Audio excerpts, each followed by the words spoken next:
Hello guys, welcome back to Chennai way cooking channel. இன்றைக்கி ஒரு புது ரெசிபி என்னென்னு பார்க்கலாமா? இந்த மாதிரி ஈஸியஸ்ட் சென்னை ஸ்டைல் ரெசிபிக்கு நம்ம சேனலை மறக்காமல் ஃபாலோ பண்ணுங்கள். இந்த ரெசிபிக்கு நம்ம ஒரு பவுலில் மில்க் பாயில் பண்ணிக்கலாம். நான் 1/2 litre milk plus 1 glass water எடுத்திருக்கேன். மில்க் பாயில் ஆனதும் நம்ம பாதாம் மிக்ஸ் ஆட் பண்ணிக்கலாம். உங்கள்கிட்ட பாதாம் மிக்ஸ் இல்லைனாலும் பரவாயில்ல, பாதாமை சோக் பண்ணிவிட்டு அதை கிரைண்ட் பண்ணி இதில் ஆட் பண்ணிக்கோங்க. 2 டேபிள் ஸ்பூன் சுகரும் சேர்த்து ஆட் பண்ணிக்கோங்க.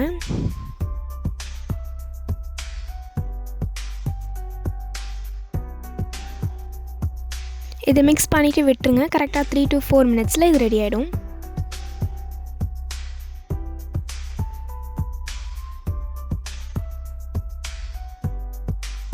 இப்போ நான் ஒயிட் சாக்லேட் ப்ளஸ் மில்கை மெல்ட் பண்ணி எடுத்துக்கிறேன். அதுவும் சூப்பராக மெல்ட் ஆகிடுச்சு.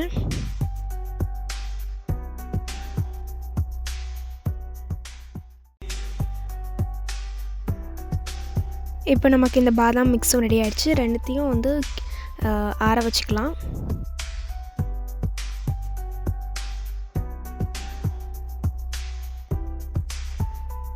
ஸோ அதை ஆறுற கேப்பில் நம்ம இதை ஸ்லைஸ் பண்ணிக்கலாம்.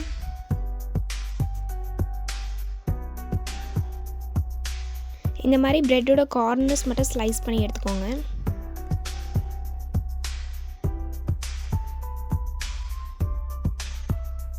நான் இதை ப்ளேஸ் பண்ணுறதுக்கு ஒரு டின் எடுத்திருக்கேன். ஸோ இப்போ நம்ம அந்த ஆற வச்ச பாதாம் மிக்ஸ் ஆட் பண்ணிவிட்டு மேலே ப்ரெட் ஸ்லைசஸை கோட் பண்ணிக்கலாம்.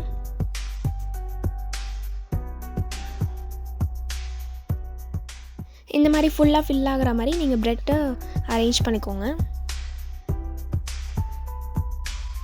அகெயின் அந்த பாதாம் மிக்ஸ் நம்ம ஆட் பண்ணிக்கலாம். அந்த ப்ரெட் சோக் ஆகிற அளவுக்கு நீங்கள் அதை நல்லா ப்ரெஸ் பண்ணுங்கள். இது கூட நம்ம மெல்ட் பண்ணி வச்சுருந்தா ஒயிட் சாக்லேட்டையும் சேர்த்துக்கலாம். இந்த ப்ராசஸை 2 வாட்டி ரிப்பீட் பண்ணுங்கள்.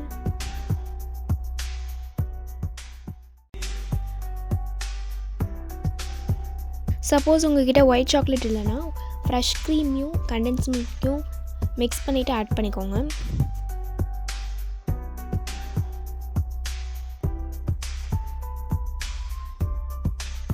ஸோ இது ரொம்ப சிம்பிள் ஸ்டெப். இதை திருப்பியும் ரிப்பீட் பண்ணிக்கலாம்.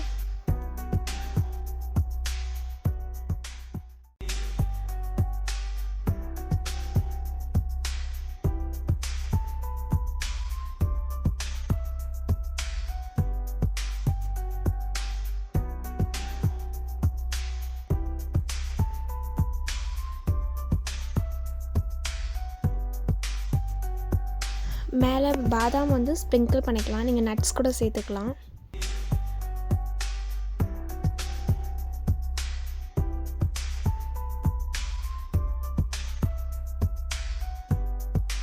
இதுக்கு மேலே நான் ஃபாயில் பேப்பர் போட்டு கவர் பண்ணிக்கிறேன்.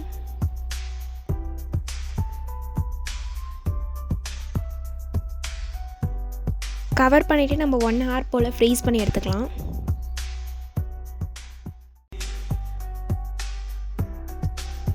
இப்போ 1 hour ஃப்ரீஸ் ஆகிடுச்சு. இப்போ நான் ஓப்பன் பண்ணி காட்டுறேன் பாருங்கள். ஸோ அவ்வளோதாங்க. இது ஒரு சிம்பிளஸ்ட் ரெசிபி. கண்டிப்பாக ட்ரை பண்ணி பாருங்கள். இந்த மாதிரி 4 பீசஸாக போட்டு ஸ்லைஸ் பண்ணி சூப்பராக என்ஜாய் பண்ணுங்கள். தேங்க்ஸ் ஃபார் வாட்சிங். மறக்காமல் லைக் பண்ணுங்கள், ஷேர் பண்ணுங்கள், சப்ஸ்கிரைப் பண்ணுங்கள். மீண்டும் புது ரெசிபியோடு உங்களை சந்திக்கிறேன்.